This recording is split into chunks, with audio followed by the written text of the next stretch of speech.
সম্প্রীতির বার্তা দিতে কবিগুরু রবীন্দ্রনাথ ঠাকুরের ১৬৪তম জন্মজয়ন্তী পালন করল মালদার ইংরেজবাজার পৌরসভা ও মালদা শিল্পী সংসদ। বৃহস্পতিবার সকাল ৮টা নাগাদ মালদা শহরের রবীন্দ্র অ্যাভিনিউ এলাকায় রবীন্দ্রনাথ ঠাকুরের পূর্ণাবয়ব মূর্তিতে মাল্যদান করে শ্রদ্ধা নিবেদন করেন ইংরেজবাজার পৌরসভার chairman Krishnendu Narayan Chowdhury, vice chairman Sumala Agarwala, councillor Shubhamoy Basu, Kakuli Chowdhury, Malda শিল্পী সংসদের সভাপতি ডক্টর DN সরকার, সম্পাদক মলয় সাহা সহ অন্যান্য পুর আধিকারিক এবং সঙ্গীত শিল্পীরা। বর্তমানে সারা বিশ্বজুড়ে দাঙ্গা ও হানাহানির খবর উঠে আসছে শিরোনামে।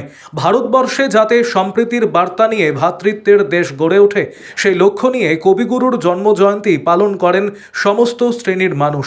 এদিন রবীন্দ্র মূর্তিতে মাল্যদান এবং রবীন্দ্র নৃত্য সঙ্গীত পরিবেশন করে পালন করা হয় বিশ্বকবির জন্মজয়ন্তী উৎসব। আরও আপডেট থাকতে আমাদের ভিডিও শেয়ার ও ফেসবুক পেজটিকে লাইক করে ফলো করে দিন।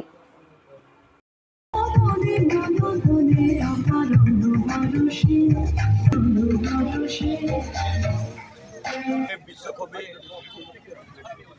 রবীন্দ্রনাথ ঠাকুরের ১৬৪তম জন্মদিন পালন হচ্ছে। ইংরেজবাজার পৌরসভা পূর্ণাবয় মূর্তি এখানে বসানো হয়েছে। প্রতি বছরই এই অনুষ্ঠান হয়।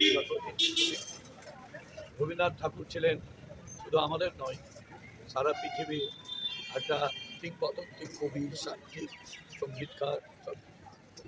তার হাতের লেখাতে গীতাঞ্জলিতে নোবেল পুরস্কার পান সেই মানুষটি আজকে আমাদের মধ্যে নেই, কিন্তু তার আদর্শ আছে, তার চিন্তাধারা আছে, সেগুলা পথে এগিয়ে যাচ্ছে এবং ভারতের যে মূল সাংস্কৃতিক চেতনা তিনি জাগ্রত করেছেন।